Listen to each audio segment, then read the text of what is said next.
Will Pama's family is pissed off that you're wearing that jersey. Oh yeah, my Kansas City Scouts. Easily one of the worst franchises in the history of the NHL. As far as Golden Seals say hi. Yeah, no, Golden Seals last a lot longer. The Cleveland Barons are on the top of the mountain. No, this is part of X Addict today.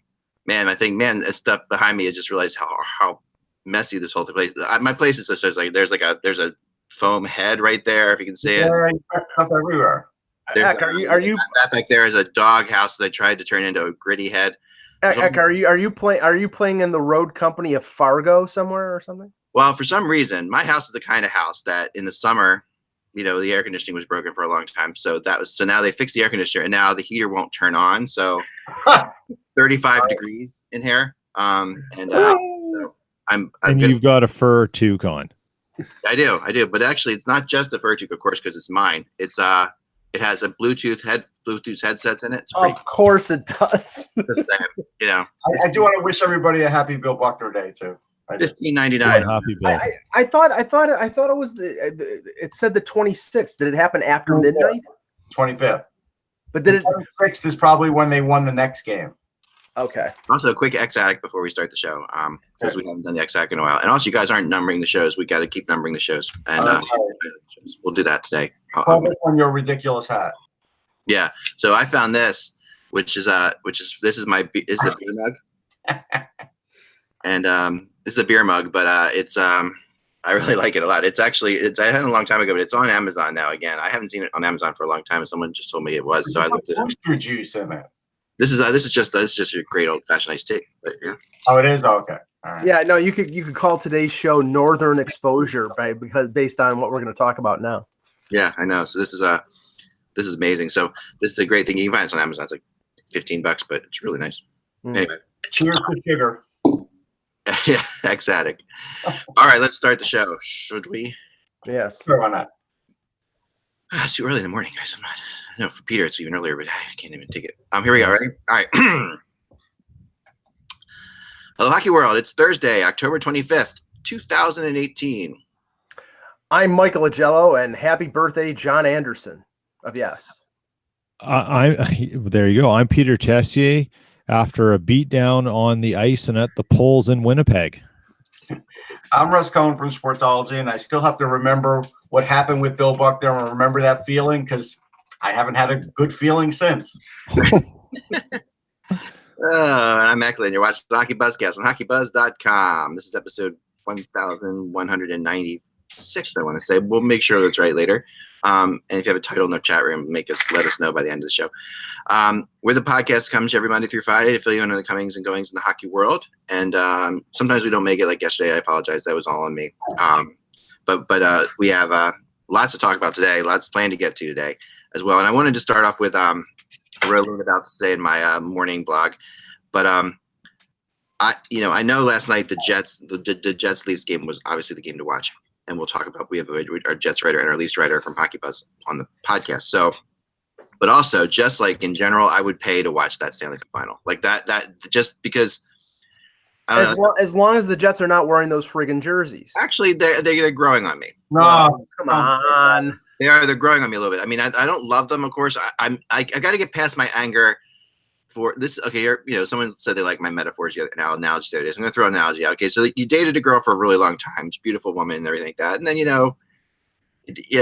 date somebody, else, it's okay, but then then you get back together with a beautiful woman and her haircut's different, and you're like, I don't know, it feels like, but I'm getting used to it. It's just I don't think these Jets jerseys are horrible. I think that they're disappointing in that they're not the original Winnipeg Jets jerseys. I got to get past that. Peter, disappointing. What they passed off as music or fake Bachman Turner overdrive before the game started. That was I don't even want to get into that. There look, two things. One, that third jersey is a bit of it's a controversy in my household. We've agreed to disagree. Who likes it? My wife. Okay, you say no, she's not. She's got some taste, Peter, obviously. Yeah, well, let's just say, Well, her good taste ends with her taste in men, and then oh, yeah, well, she's off to Boston in half an hour. That's why I got to leave. So sorry, Mrs. T. Yeah, so she'll rub it into you there, Mike, because Boston's. Talk about the game a little bit, because I mean, I was just going to say that first of all before you do. The one thing I would say about this game is that if you're a fan of like a regular hockey team, like that isn't the Maple Leafs or the Jets, somebody like that, and you watch that game and you're like, wow, the hockey can be played at that speed was pretty impressive. I mean, the intensity. One team played at speed. Yeah. And as for the music, this is a whole thing that's becoming a little tired in Winnipeg. I would have paid more money, and I would have gone down to True North Square and actually paid admission to go in there if it had been Randy Bachman and Burton Cummings dropping the gloves on a stage, rather than listen to Randy Bachman and who knows what players are with him. Randy Bachman doesn't live in Winnipeg. He has a big house on the Washington, BC border, just in Washington State. He's, for all intents and purposes, an American resident, just like Neil Young. He has a house in Canada too, but he doesn't live here. It would have been better if they had the Weaker Than singing their hit from God knows when, which is a song called "I Hate Winnipeg." Like, look it up sometime. It's actually a really cool song. It's silly. Like, stop recycling it. Just bring in a real act and be honest about it, and just go from have there. a younger act and skew it for the audience that you're really trying to skew it for. Like that, I don't know who they were trying to go after, because a lot of people who were in the square were just chatting. They weren't even getting. They didn't care. It sounded awful. It was brutal. Now, the other thing is last night was also civic election night in Winnipeg. And and you raise a really good point about the age thing. This city is governed by the wrong demographic. So the biggest issue on the ballot, not was our mayoral debates and candidates or our city councilors or anything. It was about the concept of opening up Portage and Main. Portage and Main is a famous intersection known worldwide, windier than hell, but you can't cross the street on it. You have to go underground to do it. There's big barriers. It's basically a static concrete hellhole of one of Canada's most famous intersections. And lo and behold, 22% of people voted to open it. And then I saw the map this morning. The 22% of where those polls were passed for voting were basically all clustered in and around downtown. Everyone outside of Winnipeg, like outside of the downtown or the core areas, voted no. And it's like, so all the people who don't have any interest in the city, because you're all old and live in the suburbs, like, get lost. That's why you get Randy Bachman. So this is like Hunger Games. The young quadrant votes that, and then Winnipeg is like the Hunger Games. I get it. Okay. Russ, I could go on. Anyways, let's talk about that hockey game. And please.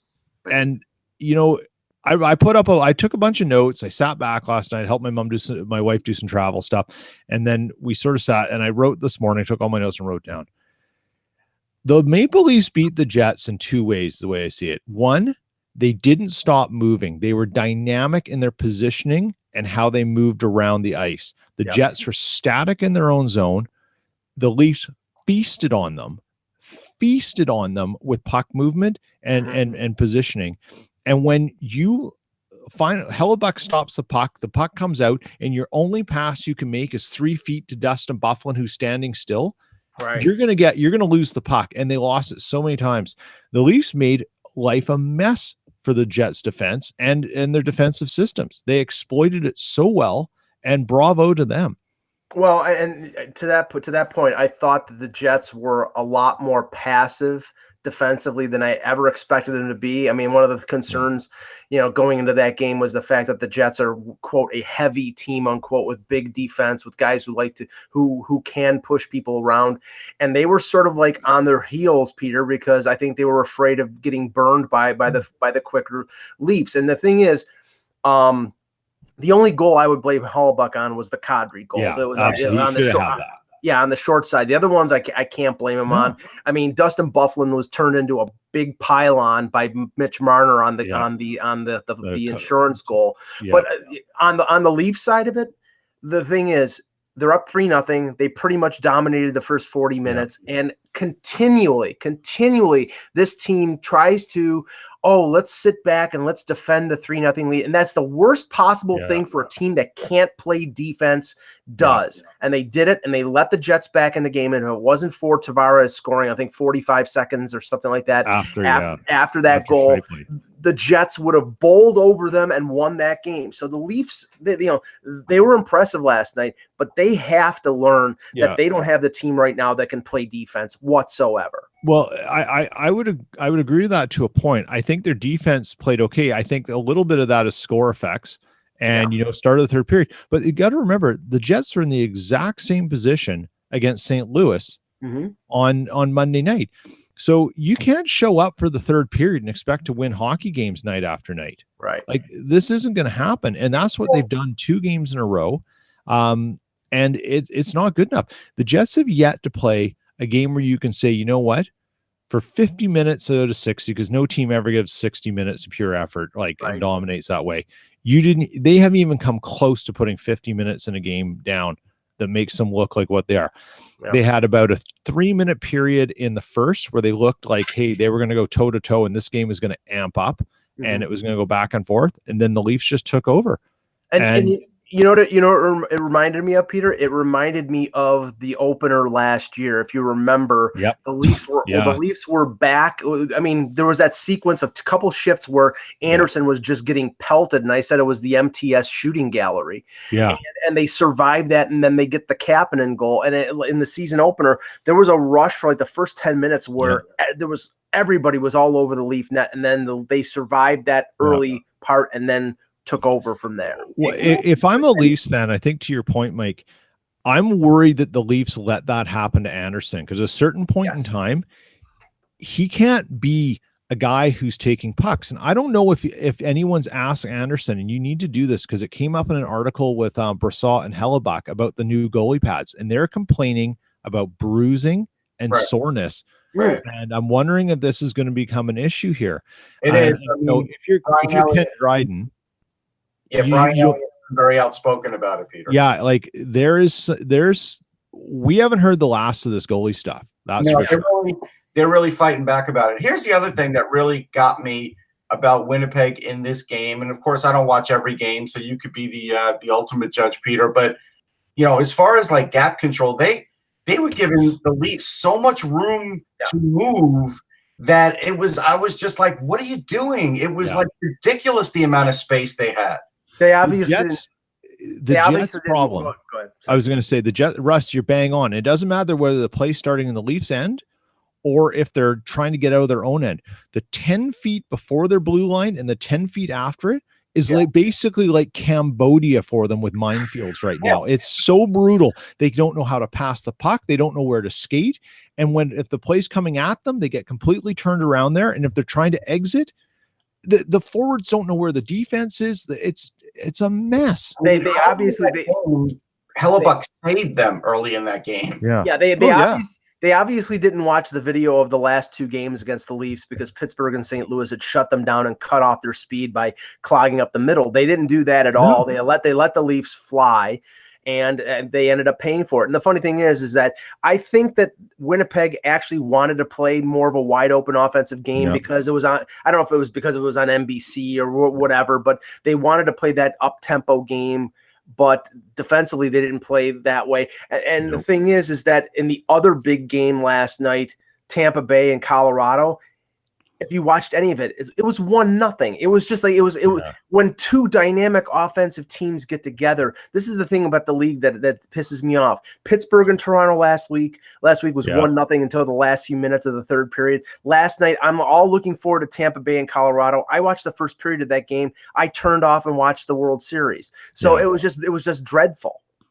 Yeah. And that's a systems thing. It's a coaching thing. And sometimes you get duds, but I mean, we've all watched like a 1-0 or a 2-1 game where you've been on the edge of your seat because the goalies are putting on a clinic or they're just hitting posts, but offense is happening and you're waiting for something to happen. You don't need the goals. You just need some action. You know what though? But it's so disappointing when it doesn't happen. Yeah. I'll say this for the Leafs Jets game, which is the game I watched the most of. And then I did watch World Series as well. I put a lot of this on Maurice because there was no change in that team in this game And they could tell pretty early on that they were being overmatched offensively, and I never saw a change. Yeah, and So last point, Peter. At a certain point, look, for your point about Anderson, at a certain point, the Leafs are going to have to be able to stop depending on Anderson to be superhuman early in the game and even late in the game to defend a lead. That's why I continue to rail about them improving their defense before the trade deadline, because they're clearly never going to win a throttle wide open game in a playoff scenario. Teams like Tampa and Boston will beat them. They've got to get better defensively, and until they do, they're a first round exit. Yeah, well, or a second, but yeah, Or a we'll second. see. Anyways, guys, I got to run because I got to get my wife to the airport.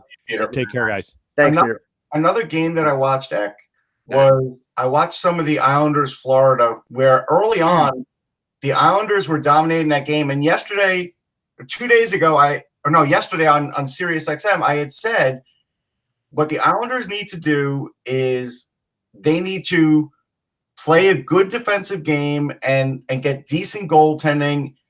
And they did that for 2 periods. And that's the problem. Even with Barry Trotz, with that team, Florida was being sort of held off. You know, they weren't playing poorly. They weren't playing great. Hutchinson was holding his own. But then at some point, the wheels come off for the Islanders. And it's at home.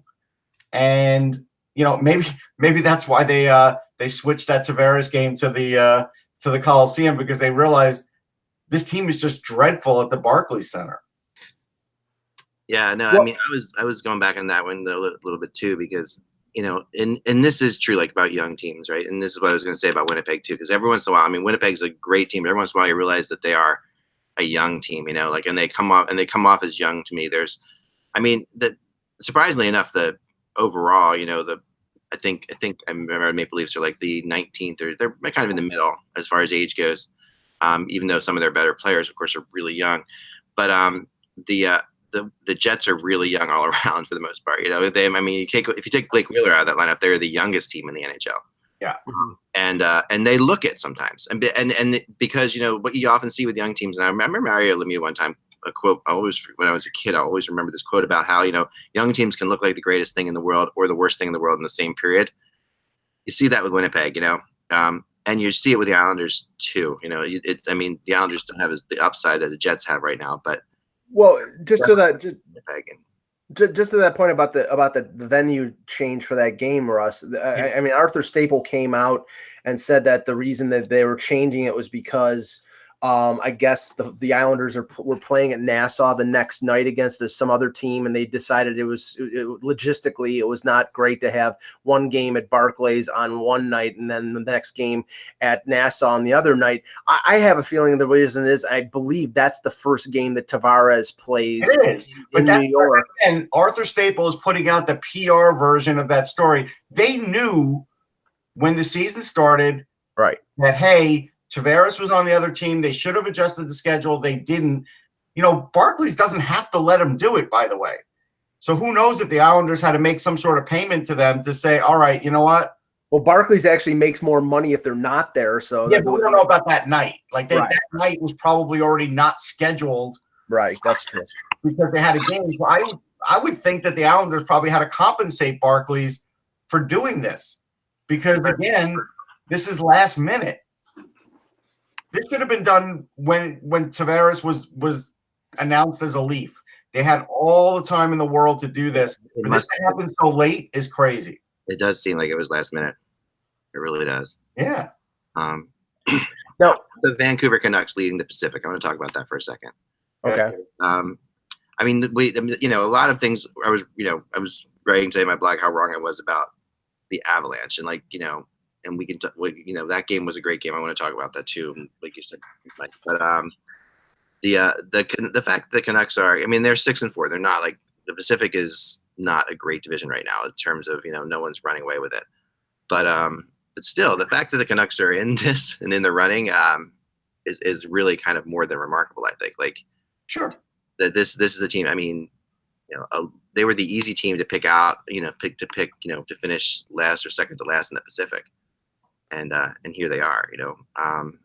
It is still early, though. And that's the thing. I mean, we're talking about less than 10 games into the season, and I mean, I'll give them all the credit in the world. I mean, with Pedersen is out. He was the guy who was sort of lighting the fire early. Yeah. I'm pretty sure that Besser didn't play yesterday because there were reports that he was not that there was some illness. So I'm not sure if he played or not. It was a little late for me to watch that game. I just sort of watched the highlights. But right now they're getting better than expected goaltending out of Markstrom and out of Nilsson. So I mean, I don't think that's going to last. And I mean, let's just see. Let's give it another month. In another month, they may be fifth in the Pacific. Oh yeah. I mean, now they go in their next game. I guess they go in, and it's funny. So tonight, I think it's tonight they play in Arizona. Tonight they play in Arizona. And the crazy statistic about that game that I found out is this is Arizona's third game only third game at home. So they played 8 games. They played 6 on the road, which is a tough start for a team that's trying to get going in the right way. The Coyotes in their 2 games at home have been shut out in both of them. So they played better last game, so at least maybe they're doing something right. Yeah, they played well in Columbus. But at home, in a place you're trying to build something where you're trying to get fans excited. You've gone 2 games now without scoring. Yeah, that's crazy. Consistency is the key for them, for a lot of teams, and especially early in this early part of the season. So I don't know. I mean, it's weird how it works at home. You mentioned that stat, and then the Toronto is the leading offense in the league, or at least they were until before last night. And in the last 2 home games, they've got 1 goal. So it changes from home to road. But the thing is, it's like Russ and I were talking about Arizona, and I know that you wrote, Ack, and we can talk about some of the coaches that might be on the with a short rope. I mean, Rick Tocchet has got to be, because that team right now, they're playing good defense. They're getting good goaltending of Antti Ranta. They're not scoring with all that young offensive talent. They're not scoring goals. And when you don't score goals, you don't win. So that's why they're in trouble. They did get a hat trick out of Christian Fischer, and I'm not expecting him to be a 35-goal scorer, but he could be a 25-goal guy in this league. So maybe that'll spark him. Sure. So actually, something that was just thrown into the chat by Thomas, one of our regulars in the chat room. So he had purchased tickets for the Barclays for the Leafs game. Those tickets are canceled, and he had tickets. Wow. At a higher cost. So they're selling the tickets. I would see, this is the thing, and I'll plead ignorance on this, and if we can find out from somebody how they're doing this. How are they handling season ticket holders for the Islanders with the dual venues? Are they getting a certain seat at the Barclays and then comparable? Yeah, I'm sure that's the case. But but if you bought tickets just over the counter tickets just for that particular game, right? Which is what Thomas did, it looks like. So he lost the right to his tickets. Yeah, and then he had to rebook his tickets, and so he had to buy his tickets again at Nassau, and they're more expensive than they were at the Barclays Center. I'm surprised they're available for that particular game, because I mean that's but he probably was around. I mean, if he's in the chat room, he can tell us what's going on. But I think unless he bought them on StubHub or something. No, it's just kind of ridiculous. I mean that's a crazy thing to do to your fans as well, to put that in a situation, And I can see how that this shows a lot of things, but one of the things it shows is there is no relationship between the Barclays Center and Nassau Coliseum, right? The Barclays want them out there. Want them out there. There wasn't any at all. The Barclays Center. All that has to happen in this situation. The Barclays Center calls the Nassau people and says, "Okay, these are the people who have You go through a process of changing your tickets from one to the other. Right. They just cancel the Barclays Center tickets outright, and which means that there's absolutely zero relationship between them. No, I hate to be the guy who bought the front seat of the Honda truck. I just feel bad though, because that's something where they don't realize that is a real inconvenience for your diehard fans. I mean, what if this is a guy coming from out of town and he gets a hotel in Brooklyn? Right. Now, okay, you have to cancel that. You probably lose on that, and then good luck getting a. What is that? There's the one Marriott near the Nassau Marriott. There's places you can go 15 minutes away and find places, but the Marriott's the one that's right there. Yeah. Ticketmaster. So Thomas bought them through Ticketmaster. So Ticket bastard. There you go. Yeah, no, that's which is not, that's not, secondhand, I don't think. Nope. No, that's not. No. You're looking at, So he'll get a full refund of his, but that now it's a question of going back on and getting tickets for the new venue. Yeah. Wow, that's really hard. I mean, that's Well, like there was some. He got a full refund from Ticketmaster, but again, like you said, now he's paying more at Nassau. Yeah, paying more at Nassau, and also maybe not getting them because that's going to be. No, he got them, but he's paying more. He got them, Yeah, I mean, but like, a lot of people, if you're not like right on top of that. Like, here's the thing: teams could do whatever they want with tickets and otherwise, but fans remember these kinds of things, and this is something where they literally just, like, for no good reason other than, hey, they want to sell out this game on the island because it's John Tavares. Right. They're now gonna, stick it to the fans that bought tickets at Barclays Center, who, again, God bless the ones that were buying tickets at Barclays Center in the first place. Those people are going to have long memories. I'm telling you. Yeah. Now there was some news late last night in terms of a contract signing that I think is fairly significant, which was Nate Schmidt, who's currently under suspension still. I think he's got another 10 games to go or something like that. The only player in any sport that's been suspended for a PED and gotten a raise for it. Right. Well, and I mean, I'm not saying to flip it. No. You're right. But you're right. But from what I heard, the contract talks were been ongoing since July 1st. I know, but it's just the timing of it is odd. But he gets a 6-year deal at just a slight sliver under $6 million per year. And again, I look at everything through the Leafs prism, and I'll talk about other defensemen out there like Tyler Myers, and I mean Carlson's Carlson, so he's going to get whatever he wants if he goes in free agency. But the 2019 defensive free agent class has really dropped off significantly. Schmidt was somebody that was sort of under the radar. It was the Yarmulsons, it was Doughty, it was Ryan McDonough. Those were the big fish. Yeah. Now it's down to Jay Bouwmeester, who looks like he's on his last legs based on the way I've seen Carlson and Jake Gardner. And I saw some commentary, this deal was sort of indicative of what Jake Gardner is going to get as a free agent. My butt it is, because Nate Schmidt had 36 points last year. It was his career year. That was his best year ever. And he gets a 6-year, and he's 24, 25 years old, I think, Russ, something like that. Yeah. He gets a little under 6 on a 6-year deal. Jake Gardner is probably going to go into unrestricted free agency with 3 40-plus point years. Yeah. No way he is getting signed for anything less than $6.5 to $7 million on a 4, 5, or 6-year deal. And like I've said many a time, there is no way that the Leafs are going to be able to sign him at that amount. I think, I personally heard also that, the feeling was that Nate Schmidt could have gotten more if he went to free agency like that. Oh, yeah. With that small. That's actually true. And I want to say that this contract is a little heavy for my taste, because I'm not sure Nate Schmidt has really fully proved it to me. He's clearly proved it to the organization, so that's fine. Well, of all the people who know Nate Schmidt, doesn't George McPhee know Nate Schmidt? I mean, like that, at the end of the day, I mean, like, we're talking about. Okay, but here's the thing. With all due fairness to George McPhee, who I think is great, sometimes GMs do get stuck on guys too, and offer them more than what they're worth. And right now, we don't know, but this could be a situation where Nate Schmidt is getting more than he's worth.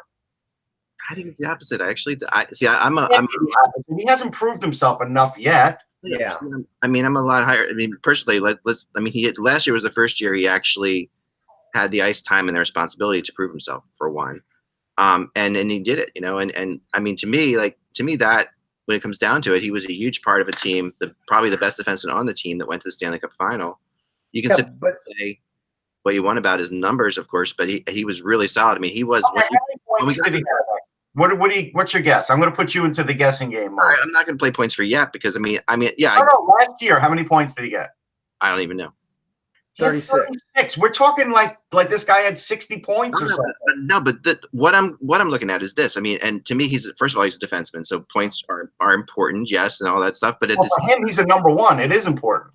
But yes, and they need to get more out of him point wise. But they also, I mean, I'm just going back to let's go back to the Stanley Cup final, for a second, and going up against Washington, he was one of the best defensemen he was the best defenseman on the ice and he also, when they needed a tough player in a tough situation, he was the guy they would go to, and they couldn't get him on the ice enough. So to be honest, I mean, when you're in the Stanley Cup final and you're that important, I think you're worth this. I think his agent, who was I actually know his agent, so in full disclosure, I mean, Matt Cater is one of my more not a source of mine because he doesn't tell me anything, stupid Matt, but he is definitely one of those guys who absolutely, because I would have broken this trade or this side. But no, to finish this thought, Matt Cater is one of the agents who actually does find the best situation, and this is the best situation for Nate Schmidt. There's no question. At the age of 27 to get a 6-year deal, that's the best situation for him.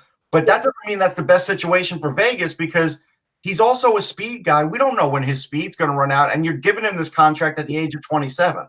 And that's the reason why I think that the deal is a little heavy, as you say, Russ, because it's not like a Nylander deal or other deals with younger players. I thought Schmidt was a little younger, but they had to buy 6 unrestricted years. So by doing that, you're going to be paying more. And then like with any other unrestricted free agent, there's no buy one get one free here. You're paying basically for a guy who is going to walk if you don't sign him.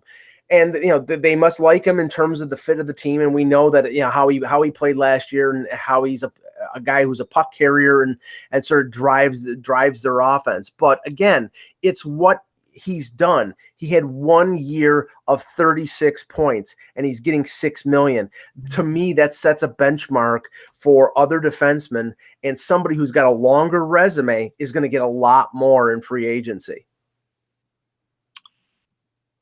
Yeah, a lot more. I think, maybe. I mean, it also depends on, sometimes a player is really important to a certain team. I mean, okay, all right, but here's the thing: at the end of the day, with the position that he plays, with the prominence of the position he plays, and last year he took a lot more shots than any other year, so it's not like he didn't have the opportunity. He's got to get to at least the 50-point level, because that's what he's being paid for now. And I got to tell you, that may be the reach, because I don't know if he's getting there. Yeah, I mean, it's tough. I mean, I don't know whether he only had, I think, 5 goals last year, 31 assists. So, it's not like we look at him like, look, I understand when Mike talks about Jake Gardner's shortcomings, but he doesn't have shortcomings on offense, and he's nowhere near the offensive player that Jake Gardner is. Right. And Gardner is getting more than him now. That's obvious. Give me a choice of either of them. I'm taking Nate Schmidt every day of the week. Stop it. No, because give me a friggin' break. I'm the harshest Jake Gardner critic out there. And when in terms of how he plays, don't watch Nate Schmidt very much. I saw Nate Schmidt play in the playoffs against the Leafs 2 years ago, when he basically carved himself a niche in terms of being an NHL player. I think Nate Schmidt's a very good NHLer. I think Vegas getting him on a 6-year deal, even though they can pay him a little more because they have that cap space. I'm just saying Jake Gardner has put up a resume that's more impressive in terms of the length of what he's done offensively than Nate Schmidt at this point. Right. So right now, if you're going in and you're Pat Brisson, who's Gardner's agent, next July, and the Leafs are going to him and saying, "Oh, we want you to take a hometown discount. We'll offer you 5.5." I'm telling you to go fish. Because Eck basically played Powerball the other night instead of Mega Millions. That's the equivalent of this. Eck, were you in Green? Did you buy your ticket in Greenville, South Carolina? Because I'm asking for a raise if you did. I don't play the lottery. I normally don't either, but I had to do it for that. I had to do it. I had to. 1.6 billion. My wife bought a ticket, yeah. But no, I didn't. And she also has one of those things at work that she has to buy a ticket. Like it says, oh yeah, for work people, yeah. Oh God, it's like a $5 tax every week. She can't stand it. That person, if they have the winning ticket at work, is getting on a flight to. Yeah, you're never seeing to Tahiti, a non-extradition country. That person saying, "Well, this is a ticket I bought on my own. The work ticket's over here." Yeah, there you go. No, yeah, you can't think about that. That's why we had people photocopy the tickets. But anyway, yes. You've obviously been involved in this before. Trust no one. Somewhere I can't imagine Mike you saying trust no one, but yes, go ahead, continue. No, I think I really think that I don't buy into this Nate Schmidt thing that you guys are doing. But I think we're not doing anything. All I'm saying is it's potentially an overpayment. I'm not saying it's a horrible contract, but I'm saying it's a little heavy for my taste. It's a little heavy, and the thing is, and you can't avoid it now because everybody is doing it. The comparables are what agents use and what teams use to negotiate deals. It's going on with Nylander, and we don't have to talk about it. Take a drink, folks. But it's going on with Nylander. It went on with Nick Ritchie. It's going to happen with Gardner when he reaches free agency, if he does. And if he doesn't reach free agency, it's going to happen if they're negotiating on a new deal now. And I'm sure it happened with Nate Schmidt. So that's what happens. It's not completely and utterly accurate, but that's what they use. And when he's getting $6 million. He's getting more than Tyson Barrie. I mean, put together the list of sort of comparable offensive puck rushing defensemen. He's making more than Tyson Barrie is. Again, I mean, you're talking about a guy that's more of like a 3-3 in Stratomatic terms, Mike. Than like a 4-2. Who, Nate Schmidt? Yeah, I'd say he's a 4-2. I think he's a 2 on defense, a 4 on offense. I don't think he's 4 on offense. I think he's a 3-3 or a 3-4. I think he's way better defensively. I mean, honestly, when you watched him against some of the really most skilled players on the Capitals last year, you saw that he is that good defensively. He uses his speed. He uses his speed, and that's the thing. It's like, I mean, he's a skilled guy. He's not like, I don't know. I think I think people are going to say that this Nate Schmidt contract was a bargain in a couple of years. I think they really are going to be. I mean, we'll see. But he continues to be the best player on a team that is continually a contender, the best defender on that team. I mean, you're getting him for $5.5 million cap hit, whatever it is. 5.95. So 5.95 under $6 million cap hit for a top defenseman. We're talking about every top defenseman is like going to be $8 million next year. Not proved that he's a top defenseman. Right. He's a top defenseman on that team. That's where George McPhee is gambling. And that team, Stanley Cup Finals, no matter how you slice it, that team, if you're a top defenseman. All right. Well, how about this? They're not on pace for that this year, thanks to Nate Schmidt. Right. That's where George McPhee is gambling here. He's gotten his 2 young defensemen or 2 top defensemen in Theodore and in Schmidt locked up, both for under $6 million.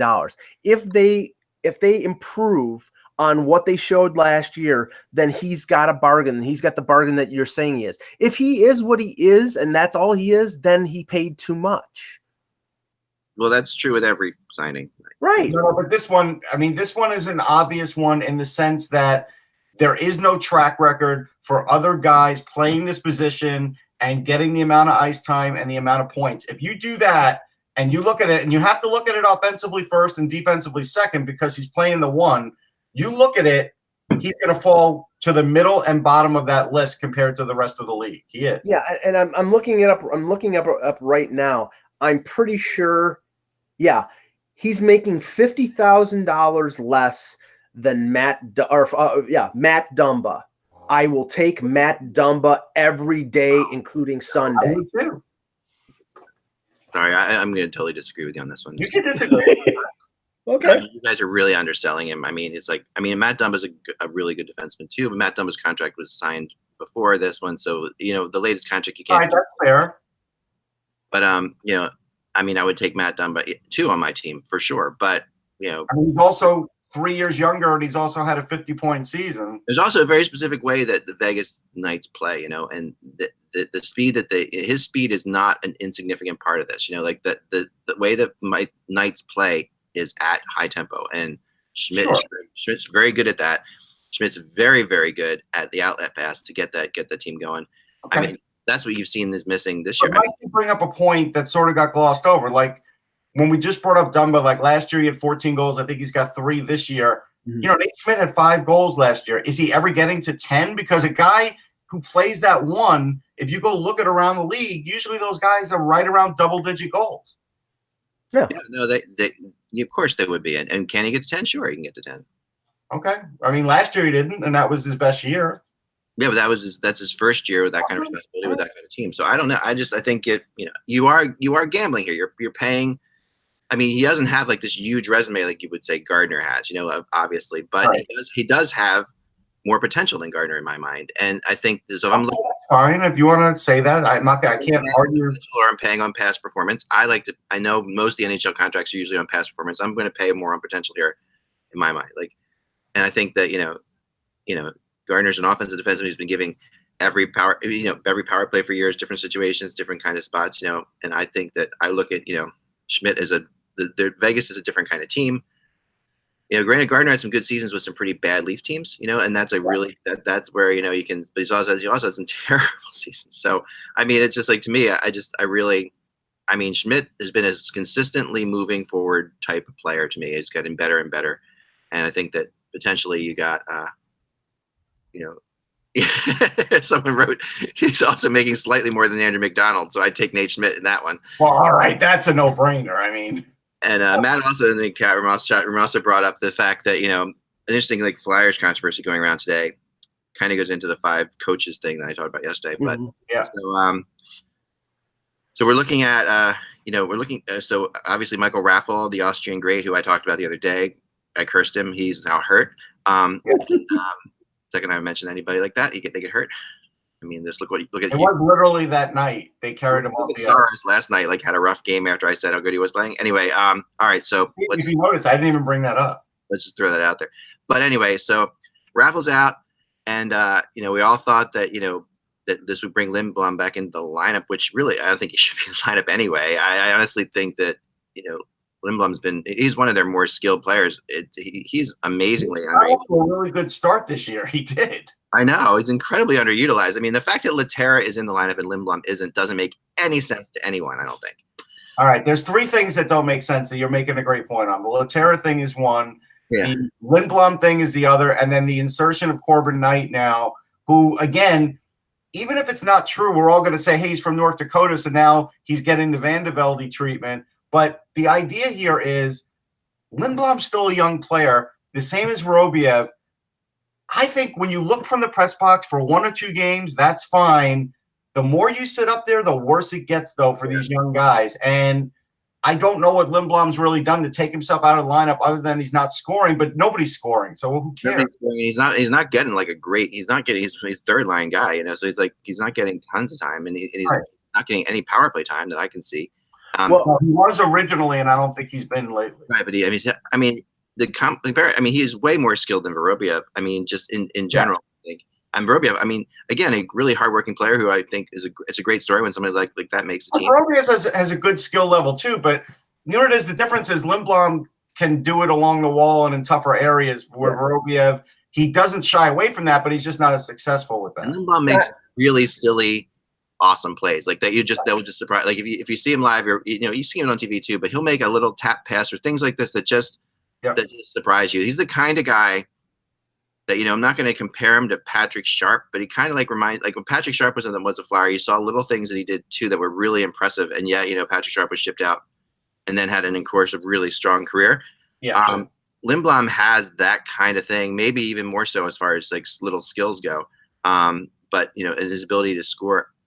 If Lindblom was playing if I was the Flyers, and you're willing to play everybody else, it seems like with Couturier and Giroux, I would put Lindblom with him for a little while and just to see what he does, because you put skill with skill, or keep Lindblom with Patrick and just let the two of them. That's what they really should do, and they should leave it alone. Yeah, leave it alone. Let them play off of each other. Because Patrick and Lindblom both think the game in similar ways. Can't leave it alone, and he's constantly tinkering. And the problem here is you're really inserting a guy in Corbin Knight who barely had a decent game for the Flyers in his last game and almost had a horrific turnover that he got back at the last possible second. This isn't a guy who you're putting in hopes that he's improving your offense. He's not an offensive player. He's not going to be at the NHL level. You're hoping, I guess, for all the other little things. And to me, it's not worth it for that. Well, one other note here, and I saw Bill Meltzer and a couple other of the Philadelphia reporters talking about this. Neuwirth had 31 saves last night for Lehigh Valley against Hartford, and I guess after the game he had basically said, "I'm heading back to Philadelphia," which means he's on his conditioning stint. He played a game or two, and now he's ready to be activated. And they could carry 3 goalies, or they could try to sneak, Calvin Pickard down to the AHL. I think they're going to go with 3 goalies for a little while, and I think at least to see if Neuwirth can stay healthy. If he does stay healthy, then I think Pickard will be gone. I mean, with the injury, with what you're talking with Elliott and Neuwirth and Pickard, you really are carrying exactly 1.5 goalies. Right. Because all of them are likely to get hurt at any point. So No, Pickard really doesn't get hurt. That's true. But I'm giving him the 1. Okay. I'm calling the 1 and calling the other 2 each a quarter, because they're both or at the most you're carrying is 2 goalies. I mean, remember the situation. Carrying 3, really. Remember the situation when they picked him up. I mean, Lyon was hurt, Neuwirth was hurt. So I mean, now Lyon, I don't believe, is hurt any longer, or is he? He's still hurt. He's still hurt. Okay, so yeah, I mean, they may keep him for a little while because they have that open roster spot, but I'd be surprised if they keep 3 goalies for a length. I want to know what happens to the Gritty helmet. Come on, if he gets traded, I mean, they can just paint Carlton the Bear on that for his Marley's. If you had to get Nylander and I had to get Gritty in once, that was my little mention. Okay. Yeah, so I know the it's a baffling move. And so yesterday I wrote a blog, and we'll kind of end with this today. I wrote a blog about the five coaches that, because I put it out on Twitter, because it's always fun when you have a couple 100,000 followers on Twitter or whatever, to like put out there to see who people out there think should go, like what coaches. I wouldn't know what it's like to have 100,000. No, I don't either. I don't have 200,000 anymore. I think I cleared out my bots the other day. It's funny, when you get over a certain amount, you get a ton of bots. So I cleared out my bots. So I'm down to I don't know what I am, 120 or whatever. But I don't even think everybody who watches the show follows me, but whatever, go ahead. No, and it's at Sportsology or at Mike and Buffalo. You have to follow both of them. Anyway, so I got a lot of responses right away on this one, and the overwhelming response I thought would be Haxtell, because I'm a Philadelphia guy, obviously, and the Flyers. I have a lot of Flyers followers. It was Mike Yao in St. Louis. He just got people really, really, really wanted his head. The common thing that was talked about was, the Blues fans are, they of course, they're blaming, Allen, like everyone else is, Jake Allen, but they're not putting as much blame on Jake Allen, I think, as we are, because a lot of them are saying that, this is not really, I mean, the defense has been terrible and just, it's awful. And they're giving up way too many scoring opportunities as well. And that the defensive pairings are always different and everything's confused. It sounds a lot like what's going on in Philly in terms of trying to find out. I mean, to that point, I mean, they healthy scratch Bouwmeester last Saturday in Toronto. Carl Gunnarsson, who's not a great defenseman, but he's a steady, second, third pairing guy. He's been out for most of the year. I think they're probably playing Vince Dunn a lot more. And Vince Dunn is good offensively, but when you play him for longer minutes, I think it exposes him, because he's never been a great defensive defenseman.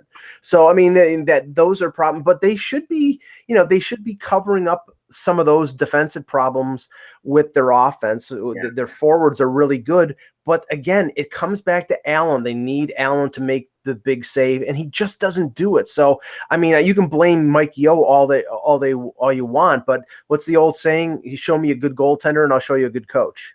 I think that Yeo's job is actually safe. I think, again, we're looking at the same problems we looked at before they got the last coach fired. It's the goalie. And until that gets straightened out, no coach is going to look good. Like a chicken or egg with goalies and coaches, though. I do agree with Mike on that. There is a chicken or egg thing with goalies and coaches. I know. And coincidentally, from what we were just talking about, Chris Johnston's reporting, Michael Neuwirth and Scott Darling have both been activated. So you could see one of Curtis McElhinney or Calvin Pickard on waivers today. I don't think you're going to, though. I think both. I mean, it's very possible you won't, but you could now. And I think that, especially with the Flyers situation, they don't want to have to go to Carter Hart. They're so into not doing that. So I think that they're going to keep him around. So that I think you're right. I think there's a hold on. I want to. So So, Eck, does that mean you wouldn't do it at this moment? Or would you do it at this moment? I told you I wouldn't bring Carter Hart up yet, but I wouldn't. No, I wouldn't. I totally agree with sending him. But if Neubert's going to play in Lehigh Valley, then what the hell? It was a conditioning stint. It was a conditioning. I know, but and other goalies, Carter Hart hasn't played all the games down there either, so it's not like. But at the same time, I my thing on Hart has always been half a year, not a full year. I think that half a year, and then give him a shot at a couple games in Philly, and then if he's not ready, keep him down there. No harm, no foul. But I do think you deserve. All right, we'll reconvene on that. Okay. Yeah, at this point, 4.28 goals against, 865 save percentage, 1-2-1 record for Carter Hart. All right, but I'm going to throw this out there, okay? And that you're right about that, okay? Of course he's right. He's reading the stats. No. All right, Russ. I get that. I know you're right because you're reading the story. What I'm saying is, and this was the same thing that we had the same exact discussion with Russ about Gossespierre before. Gossespierre was having a horrible year on the Phantoms. Remember? Yep. He was down there, and everyone's like, "Oh, you should bring him." He was having, and what happens? I do really honestly believe that the AHL can be very tricky for some kinds of players, especially goalies, because from a perspective, and there is something that I've talked to goalies about this a lot. Remember, I talked to Marty Biron about this one time for like a couple of hours. If you're a goalie, you're used to certain like rhythms of things happening and things happening a certain way, and especially if you're a fine-tuned goalie like Hart is, right? So he gets used to the rhythm of the World Juniors, and that's his thing. So he becomes of juniors in general, and he dominates juniors. He just figures it out completely. If he spends a couple years in the AHL, he'll dominate the AHL. But at the same time, it doesn't necessarily mean that it's harder for that goalie at that level, because what happens is you really end up for him to come to the NHL where the shots are sometimes truer, where the plays are sometimes truer, where there's not as many crazy things happening and not as many like the level of skill is all good. Like a player takes a shot, he might not flub it as much, or he might get more on it. Hart is going to eventually have to play in the NHL to get used to the NHL. There's just no way of getting around that. Like you can play him in the AHL as much as you want to, and what the AHL does for guys more than especially goalies is it teaches them how to be a pro. Like you travel around with a team, you live in hotels, things like that. More, you're getting paid. There's things that that are important as a person, as a young kid to get used to, right? And that's what the AHL does for them. But as far as Gossespierre played better with better skilled players, and he came up to the Flyers and was dominant right away after having a terrible season with the Phantoms. So it doesn't necessarily mean it's hard to look at stats in the AHL. The AHL to me is not a stat league; it's a league of like getting used to things. It's a league of getting accustomed to things. Because that's my theory. It's a long way. So I still say that maybe he needs an entire year to get used to it. I don't know. Maybe he does, but the Flyers obviously are afraid of having to bring him up. Okay, there's no question about that. So that's why I think that Pickard will stay. I think they'll keep. They wanted to have three goalies all along, and maybe Lyon becomes. I think it's more contingent on Lyon than anything else. Like if because they can see him as a. I'm just trying to find out what his status is. Yeah, I thought he was going to be out for like another month. I thought it was a really pretty serious injury, if I remember right. Yeah, and I remember, I don't know if it was Russ or Bill that said that, with the injury to JVR, the Flyers really have an extra spot that they can store a third goaltender for a while. But, JVR is going to be back probably mid next month. And, maybe by that time Lyon is healthy. I mean, it's not a situation where they're going to keep three goaltenders the entire year unless Elliott or Neuwirth have a relapse of an injury. Yeah. All right. So actually on the 20th of September, they said Lyon would be out about 4 weeks. Okay, so that's right now. They're right about now. He's still out. So he's still out. Yeah, I mean, and Lyon was it concussion? Was that what it was? I don't know what it was. All I know is he got hurt on Barclays ice. That's all I know. Lyon had a lot of experience playing the AHL last year. Had a really good run in the playoffs for the Phantoms, and they played for the Flyers at the end of the year and didn't play bad. Not that well, but he played for the Flyers. There was to me he is like could be a potentially awesome AHL goalie. Like but he might be a backup in the NHL where Hart's going to be a great NHL goalie. So the difference is like how you're going to play that out. I do want to say this too, Eck. On a side note, JVR for the past couple of games that I've noticed, he wears shoes and no socks, and it's not the summertime. And so I'm looking forward for him to get back on the ice because it's really distracting to see somebody walking around with like shoes and no socks. Yeah, in the press box. Yeah.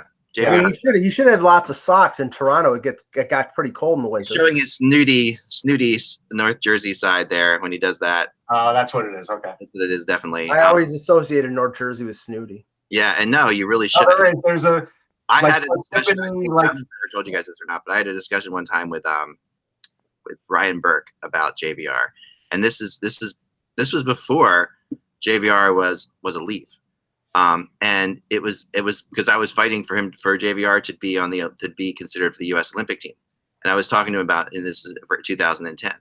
So I was like, okay, you know, and I remember Burke, just a snooty North Jersey kid. He's like, you know, one of those like entitled new North Jersey kids, and then he trades for him. You know, right. That's one of these things. It's just like, okay, I never, you know, I reminded them that many times, trust me. But anyway, that's good. There you have it. So the other coaches on this thing, and this also bears talking about for a second, is John Stevens in LA. Yeah, really looks like he's in trouble. And the Kings, when you talk to the Kings fans right now, if you want to talk to an angry group of people, that's an angry group. this is an angry group. I mean, our buddy Matt Barry, who's out there, used to write for us. I'm still friends with him a lot. I talk to him all the time, and oh man, is he angry? He's always my gauge on the LA. Well, they doubled down on the senior citizen crowd, you know, by bringing in Kovalchuk, by trading for Dion Phaneuf. I think they have the most 30-year-olds or 30-plus-year-olds in the NHL. They're the oldest team.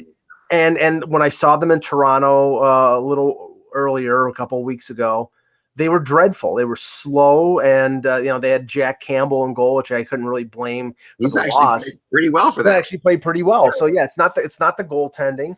I don't think it's their defense. I think it's the fact that they're missing Dustin Brown, and they're slow up front, except for a couple young guys like Kempe and Iafallo. It's not a good construct for that team. But you know, the problem is Rob Blake is screwed if this team goes deep into the regular season and plays like this. I mean, the first move is maybe to fire Stevens, but then you've got all these long-term contracts. How the hell are you going to get rid of them if you're going to try to turn things around? I mean, I think you can get rid of defensemen like Muzzin or Martinez if you want to start a rebuild of some sort. You don't want to do that. Actually, yesterday, Rob Blake came out and pretty much challenged the players, saying, right, paraphrasing, that they're not pulling their weight. They're not playing to their potential. Right, because he knows he's screwed if he has to try to start dealing off these guys. I think Martinez is not going to get you anything anywhere. Like he's been. I think there are teams out there who would take Muzzin or Martinez in a second. They still would take him. They would. Yeah, Jake Muzzin, yes, 100%. Martinez has been terrible. I mean, he's been really. Hey, just to show you guys the difference too. I mean, conditioning stints are weird, right? Because Neuwirth literally played one game and now he's in Boston. I have to believe that that's because the coach likes him, because Corey Schneider is going on his third consecutive game for a conditioning stint with Binghamton, and that's because Kincaid's playing so well. Like, this is, you know, conditioning stint. I mean, that he's in Boston should show you something about the issue, how Hackstall security right now that he feels like he is. Correct. He is doubling down on bringing his North Dakota guy in, and he is, you know, he's going to get the effort. It tells you he doesn't think Lindblom puts in the effort. Obviously, that's got to be that's your sign there. Russ, but you also have to factor in that there's a lot to do in Binghamton, and maybe Corey Schneider wants to stay there. Well, there's a sandwich there called hold on, they have a famous sandwich. It's really weird. I'll get it. Keep going. The Binghamton Bomber is what it's called. I don't know. I had to try it because it was this thing. It's a good try. It's called a Speedy, Spiedie, and it's a Spidey. Spidey, a Speedy, and it's doesn't sound appetizing. It could be cubes of chicken, pork, or lamb and veal, and it's on a roll, and it's in some sort of like marinade. And I tried it, and it was okay. It was different. Nothing tastes better than meat cubed. But that's famous in Binghamton. There you go. There you go. The other coaches on my list, of course, were Todd McClellan. We don't have to get into that because that's a long discussion. Not really. I still think McClellan's safer than the GM. I do. I think they're both gone. And now again, I don't. But really, you picked them for first place. I picked them for first place with another coach. Don't forget that. I said that they would win it, but not until they change coaches. So I do. Once they change coaches, I'm totally in on that. That's my really cheap, lousy out. Scotty Bowman's gonna come back behind the bench. Yeah. All right. And the other one is Jeff Blashill, who a lot of people have been talking about too. And no, okay. And this is why I asked the question last week, because I'm of the same mind in terms of I think he'd be in trouble. But when we had Kevin on last Friday, and Kevin will be on tomorrow as well, he said that Blashill's not in trouble. He said that, I think they realized going into this year that it was going to be a struggle. Right. Again, I don't understand why you signed Jonathan Bernier, why you re-signed Mike Green, and why you bring in Thomas Vanek and spend all that money on a team that was bound for at least 28th or 29th place. But you got Green was because they knew they were going to bring along Chalowski, and that's a guy who could teach them. And you do have to still have a number one defenseman. They didn't really have one. Bernier's a whole different story. I don't know about that. Right. Yeah. Re-sign Jared Coreau and have him be your backup. But anyway. Oh man. Yeah, that's really funny. All right, so I think Tom wins with the title, by the way. What is it? Coach's cube meat. I mean, like cube meat. Coach's dead meat. Yeah, I know. We're trying to think of a title for this show. That's a good one. That's not bad. We can go with that. All right. Yeah, so that's all the time we have, guys, for today. Remember, we'll be back again tomorrow. If you want to support us, we'd love that. That would be really sweet of you all. We appreciate it. Go to patreon.com/hockey and check it out. Well, and there's different ways you can support the site. I'm not the site, but the podcast. To support the site, just keep coming to Hockey Buzz. We appreciate that very much as well. Remember, without the buzz, it is just hockey. We will talk to you tomorrow.